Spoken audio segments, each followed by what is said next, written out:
नमस्कार दोस्तों, कहानी है 10 अप्रैल 1912 की, जब इंसानी तकनीक का सबसे बड़ा चमत्कार आरएमएस टाइटैनिक अपने पहले ऐतिहासिक सफर पर निकला। यह जहाज इंग्लैंड के साउथहैम्पटन से न्यूयॉर्क जा रहा था। अंदर बैठे थे दुनिया के सबसे अमीर लोग, फेमस सेलिब्रिटीज और वो लोग जो अमेरिका में नई जिंदगी की उम्मीद लेकर जा रहे थे। टाइटैनिक को चला रहे थे 62 साल के अनुभवी कप्तान एडवर्ड जॉन स्मिथ। मीडिया से लेकर आम जनता तक सब इस जहाज को लेकर दीवाने थे, क्योंकि इसे अडूबने वाला जहाज कहा जा रहा था। यह जहाज सिर्फ एक मशीन नहीं था, यह उस दौर का शाही महल था। 269 मीटर लंबा, 50 मीटर ऊंचा और इतने शानदार इंटीरियर्स कि 5 सितारा होटल भी फीके पड़ जाए। जहाज में थे भव्य सीढ़ियां, गर्म पानी का swimming pool, Turkish bath, gym, library, squash court और 4 शानदार रेस्तरां। लेकिन दोस्तों, कुदरत के सामने इंसानी घमंड कब तक टिक पाता? सिर्फ 4 दिन बाद 14 अप्रैल की रात टाइटैनिक को अटलांटिक महासागर में तैरते हुए बर्फीले पहाड़ों यानी आइसबर्ग्स की चेतावनियां मिलने लगी। इसके बावजूद जहाज अपनी पूरी रफ्तार 41 किलोमीटर प्रति घंटे से दौड़ता रहा। उस रात न चांद निकला, न चांदनी थी। अंधेरा और ठंडी हवाओं के बीच फ्रेडरिक फ्लीट नाम के व्यक्ति ने लुकआउट पॉइंट से सामने एक विशाल आइसबर्ग देखा। उसने घबराकर 3 बार घंटी बजाई और ब्रिज पर फोन कर चिल्लाया, आइसबर्ग सामने है। ऑन ऑर्डर मिला कि जहाज को मोड़ा जाए, लेकिन बहुत देर हो चुकी थी। 11:40 पर टाइटैनिक बर्फ के उस दानव से टकरा गया। यह कोई मामूली टक्कर नहीं थी, यह वह पल था जिसने इतिहास बदल दिया। आइसबर्ग कोई छोटा मोटा टुकड़ा नहीं था। उसका वजन 15 लाख टन था और वह जहाज के बिल्कुल दाहिने हिस्से से टकराया। टक्कर इतनी जोरदार थी कि टाइटैनिक के 6 वाटर टाइट कंपार्टमेंट्स में पानी भर गया, जबकि जहाज सिर्फ 4 कंपार्टमेंट्स तक के रिसाव को संभाल सकता था। अब टाइटैनिक के पास बचने का कोई रास्ता नहीं था। रात के ठीक 12 बजे कैप्टन ने एसओएस भेजने का आदेश दिया। रेडियो ऑपरेटर जैक फिलिप्स लगातार संदेश भेजते रहे, पर जवाब नहीं आया। आखिरकार आरएमएस कारपेथिया ने सिग्नल पकड़ा, लेकिन वह भी 100 से ज्यादा किलोमीटर दूर था। इस बीच टाइटैनिक पर पैनिक शुरू हो गया था। लाइफ बोट्स कम थीं और शुरुआत में लोग उतरने को तैयार भी नहीं थे। उन्हें यकीन था टाइटैनिक कभी नहीं डूबेगा। और वहीं पास में एक और जहाज एसएस कैलिफोर्नियन खड़ा था, लेकिन उसका रेडियो ऑपरेटर सो रहा था।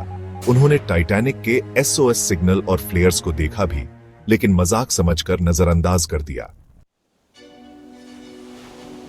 अगर उस रात कैलिफोर्नियन अलर्ट होता तो सैकड़ों जिंदगियां बचाई जा सकती थीं।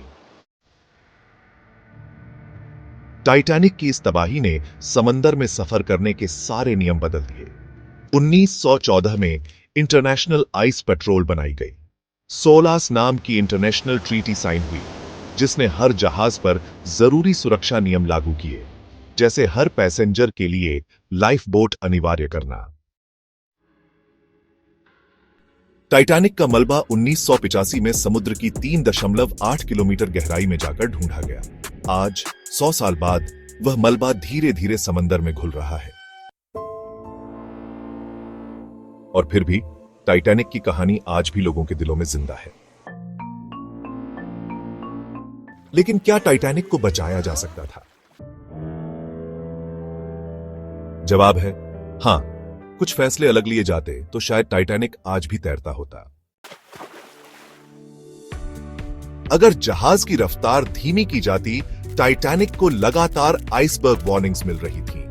अगर कप्तान स्मिथ ने स्पीड को आधा भी कर दिया होता, तो शायद टक्कर से पहले जहाज को मोड़ने का समय मिल जाता।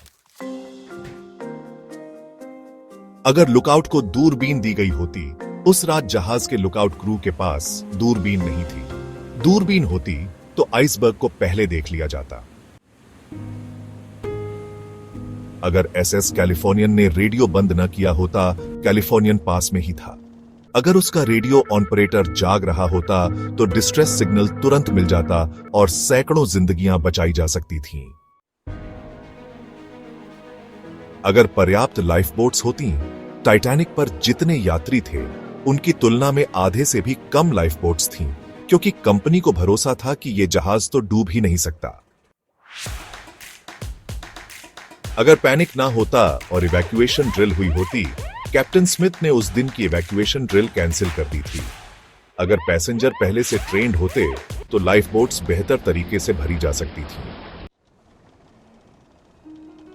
अगर नेविगेशन में गलती न होती, आइसबर्ग से बचने के लिए जहाज को बाईं ओर मोड़ने का आदेश था, लेकिन पैनिक में स्टीयर्समैन ने जहाज को उल्टी दिशा में मोड़ दिया, जिससे टक्कर और पक्की हो गई।